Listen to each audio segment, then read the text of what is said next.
కనీసం పేద మధ్యతరగతి పిల్లలు ఇబ్బంది పడుతూ ఉన్నారు. మరి ఫీజు నియంత్రణ కోసం ఒక చట్టం తేవాలి అని చెప్పి ఆలోచన ఈ ప్రభుత్వానికి లేకపోవడం అనేది సిగ్గుచేటు. నేను అర్జెంటుగా డిమాండ్ చేస్తూ ఉన్నా. గత 10-12 రోజులుగా ఈ రాష్ట్రంలో, ఈ హైదరాబాద్ మహానగరంలో స్కూళ్ళ ముందట పిల్లల యొక్క పేరెంట్స్ చేస్తున్న ధర్నాలు చూసన్నా మీ ప్రభుత్వం కళ్ళు తెరవాలి.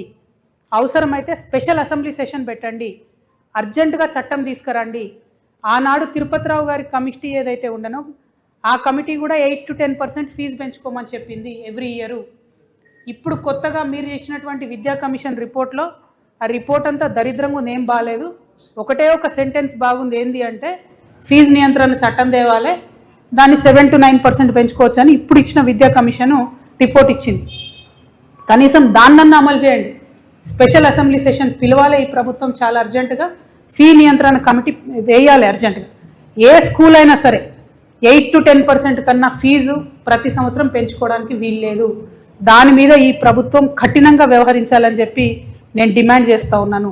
మరి స్కూల్స్ కూడా నా రిక్వెస్ట్, స్కూల్స్ అందరితో మీరు 8 to 10% ఫీజు పెంచుకోండి ఎవ్రీ ఇయర్, కానీ 30% 40% పెంచితే పేద మధ్యతరగతి విద్యార్థులు, వాళ్ళ యొక్క తల్లిదండ్రులు చాలా దారుణమైన ఇబ్బందులు పడుతున్నారు.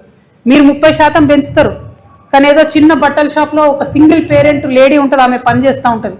ఆ యజమాని పెంచాడు వాళ్ళకి జీతం, అట్లా ఇవ్వలేరు, వాళ్ళు అట్లా వచ్చి ఒకసారి కట్టలేరు. ఇద్దరు కూడా కలిసి ఏదైనా చిన్న ప్రైవేట్ కంపెనీలో పనిచేస్తే ఎవ్రీ ఇయర్ వాళ్ళకి పెరగదు, 10% 15% పెరగదు శాలరీ. దయచేసి దాని మీద దృష్టి పెట్టాలని నేను డిమాండ్ చేస్తూ ఉన్నా. ఇంకొక మాట, ఈ నారాయణ, చైతన్య ఇట్లాంటి కార్పొరేట్ స్కూల్స్ దాదాపు ఒక 1500 ఉన్నాయి. వాళ్ళు ఏం చేస్తున్నారు, పెంచుడు ఫీజు వాళ్ళు 30% పెంచుతారు, కానీ టీచర్స్కి మాత్రం జీతం పెంచరు, టీచర్స్కి మాత్రం PF కట్టరు.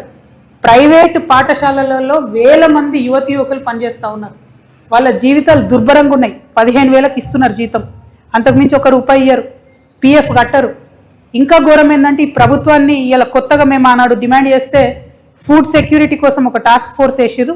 ఆ టాస్క్ ఫోర్స్ నేను డిమాండ్ చేస్తున్నా, go to any college, go to Narayana, Chaitanya, Allen, బిలని కొత్తగా వచ్చినవి 10,000 మంది విద్యార్థులకు ఒక్క దగ్గర వంట చేస్తున్నారు వాళ్ళు. అంటే చిన్నగా పాయిజనింగ్ అయితే, ఫుడ్ పాయిజనింగ్ ఒక్క డేలో 10,000 మంది పిల్లలకు ఎఫెక్ట్ అవుతుంది. నేను అడుగుతా ఉన్నా ఈ ప్రభుత్వాన్ని, కనీసం ఎప్పుడన్నా ఒక్కసారి పోయి ఆ ఫుడ్ శాంపుల్ చేసిరా మీరు? నారాయణ క్యాంపస్లకు, చైతన్య క్యాంపస్లకు, ఈ కొత్తగా వచ్చే నార్త్ ఇండియన్ స్కూల్ క్యాంపస్లకు ఎప్పుడైనా పోయి శాంపిల్ చేసిరా మీరు? ఫుడ్ అర్జెంటుగా శాంప్లింగ్ చేయండి. I'm demanding. ఏదో కొత్త కమిటీ చేసిరు, వాళ్ళని డిమాండ్ చేస్తున్నాను నేను సజ్జనార్ గారి నేతృత్వంలో. Please check the quality of food in these corporate schools and colleges. వారి దోపిడీ దారుణంగా ఉన్నది. చెప్పే చదువు శారుడు బల్పాలు దోషుడు అన్నట్టు, పైసలు ఎక్కువ ఉన్నాయి, చదువు తక్కువ ఉంది. 1,50,000 మంది ఒక ఇన్స్టిట్యూట్లో ఉంటే ఒక 100 మందికి ర్యాంక్స్ వస్తాయి. ఆ 100 మందిని చూసి మనం ఆగమాగం అయిపోయి పేరెంట్స్ అందరం కూడా అందులో చేర్పిస్తున్నటువంటి పరిస్థితి ఉన్నది. కానీ దీన్ని ప్రభుత్వం సీరియస్గా తీసుకోవాలి. ఇంకొక విషయం ఏంటంటే, ఈ ప్రభుత్వం వెరైటీగా పెద్ద ప్రైవేట్ హాస్పిటళ్లను సీఎం గారే పోయి ఓపెన్ చేస్తారు, పెద్ద ప్రైవేట్ పాఠశాలను కూడా సీఎం గారే పోయి ఓపెన్ చేస్తారు. అంటే మీరు ఏం మెసేజ్ ఇస్తున్నారు? మేము ప్రైవేట్ వాళ్ళని ప్రోత్సహిస్తాం, మీరు ప్రజల మీద వాడి కాల్స్కో తినండి, దోపిడీ చేసుకు తినండి అనే మెసేజ్ సీఎం గారు ఇస్తూ ఉన్నారు. ఇది కరెక్ట్ కాదు. ఈ ప్రభుత్వం ఏదైతే ప్రైవేటు పాఠశాలలు దోపిడీ చేస్తూ ఉన్నాయో, పేరెంట్స్ దగ్గర ఫీజు వసూలు చేస్తూ ఉన్నాయో ముక్కుపిండి, దాన్ని కంట్రోల్ చేయండి. స్పెషల్ సెషన్ పెట్టండి, అర్జెంటుగా బిల్లు పాస్ చేయండి, ఫీజు నియంత్రణ చేయండి. ఎట్ ద సేమ్ టైం ఈ 236 బడ్జెట్ స్కూల్స్కి ఇప్పటి వరకు మీరు దాదాపుగా 212 కోట్ల రూపాయలు బాకీ ఉన్నారు. మీరు బాకీ ఉండడంతో వాళ్ళు పిల్లల దగ్గర ఫీజు వసూలు చేస్తున్నారు, ఇబ్బంది పడతా ఉన్నారు.